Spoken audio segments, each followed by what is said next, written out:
The Philadelphia 76ers are one of the luckiest teams in the NBA draft lottery. As not only did they get to keep their pick, but they also got to jump in the draft lottery, landing at pick 3, and ultimately what could be a chance to reshape their roster and finally put it into greener pastures. So in today's episode, we're going to be diving in and looking at the Philadelphia 76ers and overlooking their offseason and which plans that I think that this team should be doing to really help the construction of this team going into the future.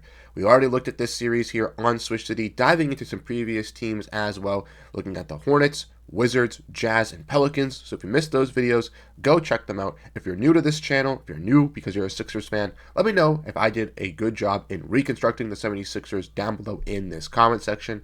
And without further ado, we're going to start and dive into this video at hand today. So make sure to grab that snack and let's get into it.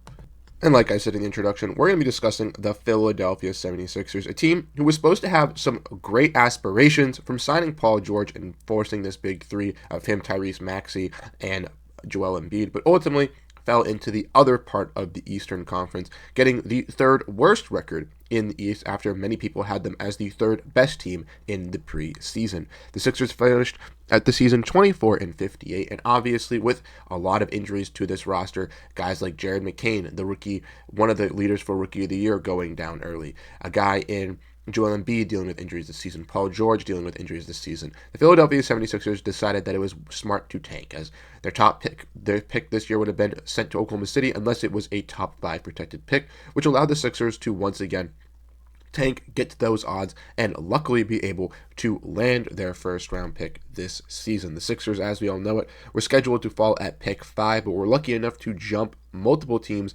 alongside Dallas and San Antonio to push themselves into the top 3 for this bidding race for the NBA draft. And this number 3 overall pick can really help the 76ers change their roster and change their outlook. If we want to look at the Philadelphia 76ers offseason roster with this beautiful graphic, once again, courtesy of Bobby Marks and ESPN, shout out to the people that make these graphics, as they do a fantastic job. But as we can see, the Sixers have a lot going on this offseason. We all know, looking at that draft pick, that they don't have 5 and 35. They have number 3 and 35 now that they've decided their pick. Their salary is $186 million, where the Sixers are below the first and second aprons at this very moment, but obviously have an abundance of free agents with guys all on team options, player options, and non-guaranteed deals. The only player that's on their reserves that is not is rookie Adam Bona, who had a pretty solid season this year with no Joel Embiid, filling in the holes alongside Andre Drummond. But I would expect a lot of these players on this 76ers team to be brought back, specifically the guys with the player options and Andre Drummond, Eric Gordon, and Kelly Oubre, as they'll all return on their guaranteed deals. Jared Butler and Justin Edwards alongside Lonnie Walker proved to be pretty solid guys on team options, and Ricky Council obviously is a pretty solid defender. I think he'll be back on this non-guaranteed deal. But when looking at this 76ers team, there's not really a lot to discuss with this offseason. There's some possibilities that this team could realistically explore, and I think one of them kind of really makes sense, but ultimately they don't have a lot to really trade, and it doesn't really make sense for the Philadelphia 76ers to once again go in and try to get all win now and try to get all these winning pieces in, except one trade that I think, which we'll get into a little bit, that really makes sense because once again, they have some young players that can really develop, and with some guys getting a little bit older and injured, maybe this is a blessing in disguise to kind of rip those band-aids off and go into the youth movement. So let's dive in and let's explore what I think they could do potentially on the trade market first. So like I mentioned, there's really only 2 names to really mention with the trade market here for Philadelphia, in my opinion. The first one, obviously, in the main discussion is going to be Paul George. After his very disgusting season last year where he was injured and didn't play the greatest, Paul George is probably viewed as one of the worst contracts in the NBA, making around $50 million and for the next 3 seasons. So, of course, that money is ascending and is going to continue to go up. So it is something to keep an eye out for the 76ers. And who knows, once again, if they have a young team, if they want to run it back, if they feel Paul George could kind of be that version of himself that they did sign last offseason, keeping Paul George is, once again, just another run with a better roster, with Jared McCain getting a little bit better after his rookie year, hope coming back from the injury, Tyrese Maxey, Joel Embiid being able to stay healthy, and filling in some of these plug-and-play guys on the wings. Ultimately, though, I do think the 76ers could understand a trade for Paul George in one certain circumstance, and that we'll get into a little bit later. But I don't think the 76ers realistically should be looking to trade Paul George for that rumored Kevin Durant trade that was happening just a few weeks ago, because it doesn't really make sense to make that all-out move and kind of trading out of pick number 3 to go win it all in now. The next player, which we'll discuss a little bit about, is Joel Embiid. And to start off rip, he should not be traded from the 76ers team this season. I still think the 76ers should keep an eye on Joel Embiid's health, with him getting older in age, and with the Sixers potentially looking to get a little bit younger if this Paul George and Joel Embiid movement doesn't work. I still say you give it 1, maybe 2 more years with Joel Embiid to really stick it out to see what he can bring to you in Philadelphia. But ultimately, after this season, if he has another injury-riddled season, you do land the number 3 overall pick, and you are successful in drafting at number 3, which we'll get into in a little bit on who I think they will draft. Then I think it's time to fully rip the Band-Aid off on this Philadelphia experiment with Joel Embiid and with Paul George and fully reset it. But at this moment, obviously Embiid, still one of the premier bigs in the NBA when fully healthy, is still going to be that valued piece for Philadelphia at this moment. But I could see something similar like Anthony Edwards taking over Karl Anthony Towns, even though it's a little bit of a different sentiment, as Joel Embiid is a little bit been more injured and obviously might have a little bit more value on the market compared to Karl Anthony Towns. I think we might be able to see Tyrese Maxey, potentially who they drafted number 3, alongside Jared McCain, really take over for this culture and identity for Philadelphia compared to Embiid over these last couple seasons. And then this player, I don't think they should trade, but I think is one of their prime free agents and one guy that they should desperately be looking to bring back, and I think he'd love to come back to Philadelphia, and that's Guerschon Yabusele. Yabu was a guy drafted by the Celtics and did not really impress in his rookie season as a draft and stash type of guy or when he was available for the Celtics, so he went back to Europe, played for Real Madrid, looked pretty solid, and got a chance with the French national team in the Olympics this season, and absolutely showcased that he could be worthy of being brought back to the NBA. He was brought back to the Philadelphia 76ers, of course, a team who still needed some win-now talent alongside some players on the veteran minimum. They were able to bring back over Yabusele, who showed not only that he could be a solid three-point scorer for this 76ers team at the power forward position, but also a solid rebounder and a guy who has all that hustle and energy on both sides of the floor. Personally, once again, I think Philadelphia kind of needs this guy. He's a key piece for their engine and their movement this season. And I do think he kind of instills that culture and identity as a fan favorite. But not only that, someone that just understands the hard work and grit as a true veteran role player that's really going to buy in and help you win some games. If you're Philadelphia, this is a piece that you kind of brought in last season and kind of grew. So I don't want you kind of throwing it away for nonsense this offseason. Definitely bring back Yabu. And next, we're going to look at the draft. Obviously, as we know, the 76ers have the 3rd overall pick, as like I mentioned, they jumped teams like the Hornets, Jazz, and Wizards to get that 3rd overall pick. And at the number 3 overall pick, I think there's really only 2 chances for this Philadelphia 76ers team and who they should draft. And as we all know from looking at the Wizards or the Hornets video, if you watch that, it's very similar to those 2 players.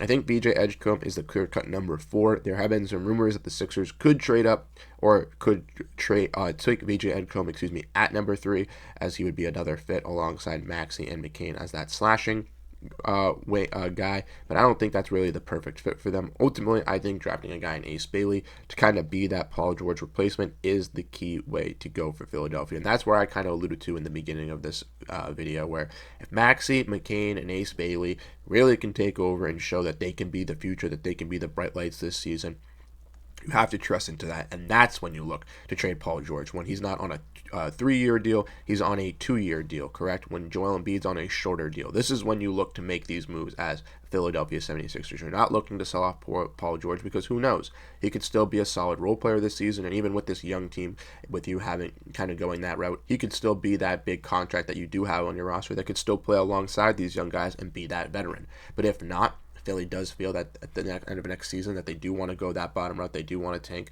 looking to move off a contract, and Paul George really does make that sense. And I think Ace Bailey is the clear-cut number 3 guy here in the draft once again. I think he can kind of be that guy for Philadelphia once again. If Paul George is dealing with injuries, he's going to be that primary small forward for this 76ers team. So ultimately, I do think this gives Ace Bailey the biggest chance to really succeed in the NBA and for Philadelphia to really figure out what direction they really want to buy into, because I think right now they have some young guys, they have some older guys, and it's a little bit of a mix. And yeah, it can work if fully healthy, but truly I think that they're going to figure out the youth movement is the right way to go. But before we sign off, there is one trade that I think the 76ers make on draft day that would make sense involving the number 3 overall pick, and I'm going to break that down here. And the only way I'm trading the number 3 overall pick is I'm trading it for Lauri Markkanen. And obviously, you're going to have to attach a Paul George contract along that number 3 overall pick. And I'm sure if you're the Philadelphia 76ers, you can convince yourself to try to get the 5th pick along that as well, maybe giving up some more additional assets alongside in your part of the deal. But ultimately, trying to flip Paul George in 3 for Lauri Markkanen in 5, I think is the only trade that I would do if I were the 76ers, for the only fact of adding Lauri Markkanen to basically replace Paul George at that 3 position. He kind of, once again, fills in that role. Can also play the 4 alongside Paul George, but also allows you to, when you re-sign Quentin Grimes, to use him at the 3. And you can have a lineup of Maxey, McCain, Grimes, Markkanen, and Embiid rolling into the Eastern Conference. I think that's still solid. Plus, you're not giving up your future capital in the 3 pick. You're also getting the 5th overall pick, which would allow you to draft a potential shot creator and scorer in a guy like Trey Johnson or Jeremiah Fears, or potentially let you look into the big man market, looking at a guy at Kevin Malawak, or potentially even a guy in Derek Queen. And even if the Sixers make a trade for Markkanen in 5, they could also use that 5th overall pick once again to use as trade bait for a team like New Orleans, maybe a team like Washington, maybe a team, if we want to look back at the list here, looking at these overall picks, if you give me a second, maybe a team like Toronto wants to trade up. And if you're able to swing a deal like that, even move back to 8, 9, potentially 7 from 5, you could even get more additional capital alongside your team to really benefit your squad. Ultimately, in my opinion, if I'm the 76ers, that's the move that I'm trying to do. If a deal comes into play involving the 3rd overall pick, I'm trading it to Utah. For Utah, they get Ace Bailey. They get their projected number 1 guy to really fill in that role for Lauri Markkanen. They also bring in a guy in Paul George, who's going to be a veteran guy to play outside them on their contract and hopefully be able to boost his stock to be traded out of Utah to go help another championship team at the end of his contract deal. But ultimately, in my opinion, I think it's a win-win for both sides. But that's the only deal I would consider if I'm the Philadelphia 76ers. In most instances, probably 85, 95, 90% of the chance I'm taking Ace Bailey with that number 3 overall pick. But in the case of a Lauri Markkanen deal where I can get pick 5 back and potentially even trade back further into the draft so I can get pick 8 or 9 with teams like Toronto, Brooklyn, or even New Orleans wanting to trade up, I think that is a smart decision for Philadelphia in bringing in some more assets while also still staying relevant to compete in the Eastern Conference. So I want to know your thoughts down below in the comment section. Once again, if you're a Philadelphia 76ers fan, if this is the first video you have seen here on Swish City, I want to know your thoughts. Did I do a good job in really predicting what the Philadelphia 76ers should do this offseason? Or would you completely go a different route, and was I just spewing absolute nonsense? Once again, I want to know your thoughts down below in the comment section, as it makes me understand these teams a little bit more, but also makes me resonate if I'm leaning good with the franchise and their fans, or if I'm leaning bad with the franchise and their fans. Once again, if you did enjoy this video, this is a new series starting on Swish City where every single day I'll be looking at every single team's plan for their offseason and kind of looking at who I think they should draft and who I think they should really evaluate. When looking at the 76ers as well for free agency, there weren't that many guys that really stood out to me, so I didn't evaluate that, but I took into play everything else. So let me know your thoughts down below in the comment section. Let me know what you guys ultimately think, if you think I was right or I was wrong, and I'll catch you guys in the next video. Have a great rest of your day, and peace out.